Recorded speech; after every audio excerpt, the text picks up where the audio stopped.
Hello, and welcome to Behind the Mask. I'm your host, Van B. Last week, we started to get to know our characters a little bit. We saw the intense hatred between the Capulets and the Montagues, further evident by our practice with Shakespearean insults. Tybalt is trying to keep the flames of hatred burning, while Benvolio is trying to extinguish them. We also know that Romeo is having a rough time because he's in love with a girl named Rosalind. His pals are attempting to cheer up Romeo and forget about Rosalind and just enjoy life being single. When we left you last week, the boys were on their way to crash the Capulet party. Let's check in and see how things are going.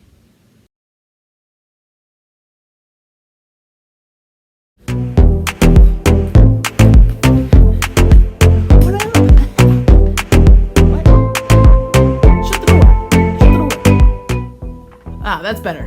What up? How's it going? My name's Mercutio. I'm the resident funny guy, right? Romeo's best friend. Now, my main goal right now is we got to get Romeo cheered up, right? He's in love with this girl named Rosalind. She's actually a Capulet. She's like a third cousin or something. And, she's kind of cute, but it's like his attitude is bringing down the whole group, okay? Whoever this girl is, whatever she's done to him, it's not good. So we got to try to cheer him up, right? So me and the boys, we decided to go ahead and crash the Capulet party, right? There's plenty of eligible ladies floating around. We got to make Romeo realize that, there's plenty of fish in the sea, man. You know what I mean? You can't just be stuck on one girl, especially since I don't even know if he's actually talked to the girl, right?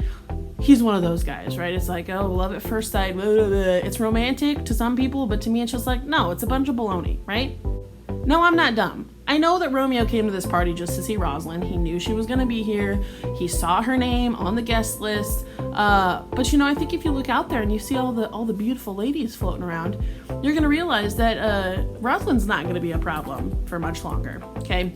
Romeo's a real visual guy, so as soon as he sees something shiny, something pretty, boom, he's in love, right? He's one of those dudes. So, sometimes I think he gets a little confused. I think he kind of confuses love and lust, you know what I'm saying?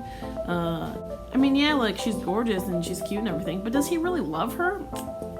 So I walk into this party, right? And immediately, I see the most beautiful girl I have ever seen in my entire life. And it's like, bam! All my sadness is washed away. She doth teach the torches to burn bright. She's like a snowy dove trooping among crows. Did my heart love till now? Forswear its sight, for I ne'er saw true beauty till this night. Romeo's here, isn't he? I heard his voice, I swear. I was gonna take care of this little problem, right? Get rid of the Montagues. Why are they at our party anyway? They shouldn't be here. They weren't invited. Okay? Perfect opportunity to get a little sword play in, right? You know what I'm saying? And then my Uncle Capulet comes up and he's like, leave them alone. They're fine. Da-da-da. We're having a good time. Don't ruin my party. And I'm like, why is everyone okay with Montagues all of a sudden? Ah! So I have to walk up to her, right? Okay? So I turn on the charm, right? Pop the collar a little bit. I take her hand and I say, my lips, ready stand, baby. Hi, my name's Juliet Capulet. I'm 13 years old. I don't really know what else to say.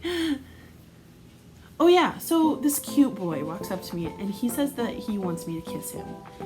And I'm not really ready for marriage or anything. And I'm really trying to stay strong in my faith. So I told him, no, my lips are just for prayer. So I say, well, our hands are touching, kind of like praying. So let lips do what hands do and touch, kiss. Right? I can't believe that worked. But he was so good with words and he was really cute. So I kissed him and now we're in love. So now we're in love. No, he's a Montague? What? That was Juliet Capulet? Well, too late now. We're already in love.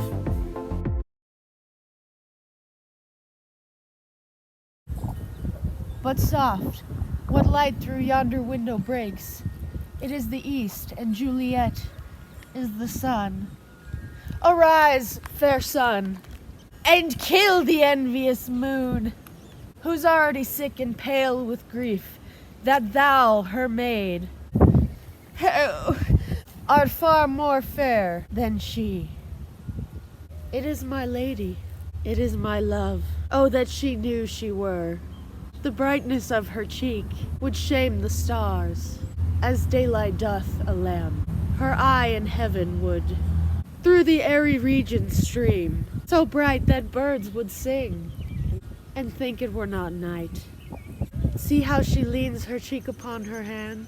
Oh, that I wore a glove upon that hand, that I might touch that cheek. Ay me. She speaks. Oh, speak again, bright angel. O Romeo, Romeo, wherefore art thou Romeo? Deny thy father and refuse thy name, or if thou wilt not, be but sworn my love, and I'll no longer be a Capulet. Shall I hear more, or shall I speak at this? 'Tis but thy name that is mine enemy. But what's in a name? A rose by any other name would smell as sweet. So Romeo would, were he not Romeo called. Romeo, doff thy name, and take all myself. Call me but love, and I will meet you afterwards. Henceforth, I never will be Romeo. Who's there? My name, dear saint, is hateful to myself, because it is an enemy to thee. My ears have not yet drunk 100 words, yet I know the sound. Art thou not Romeo and a Montague? Neither, fair saint, if either thee dislike. How camest hither? The orchard walls are high and hard to climb, and the place death considering who thou art. With love's light wings did I o'erperch these walls.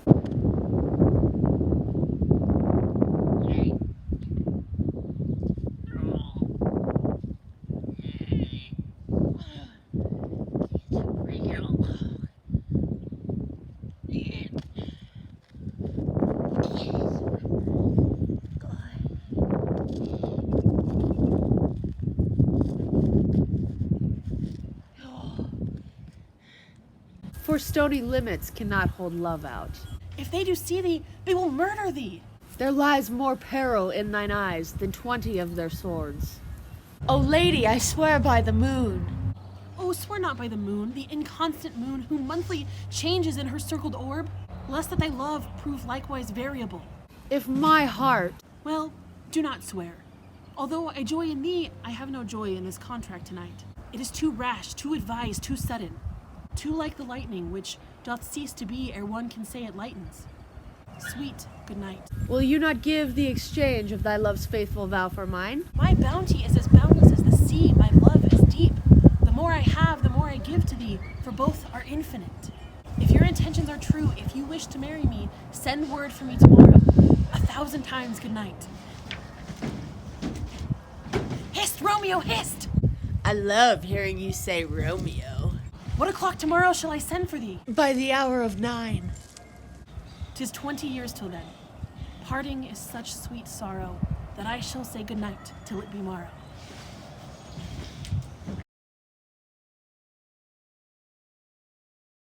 Anytime something big is happening with Romeo, he tends to seek the advice of Friar Lawrence. The morning after the party scene and the famed balcony interaction, Romeo visits Friar Lawrence to have a chat. Let's see what goes on.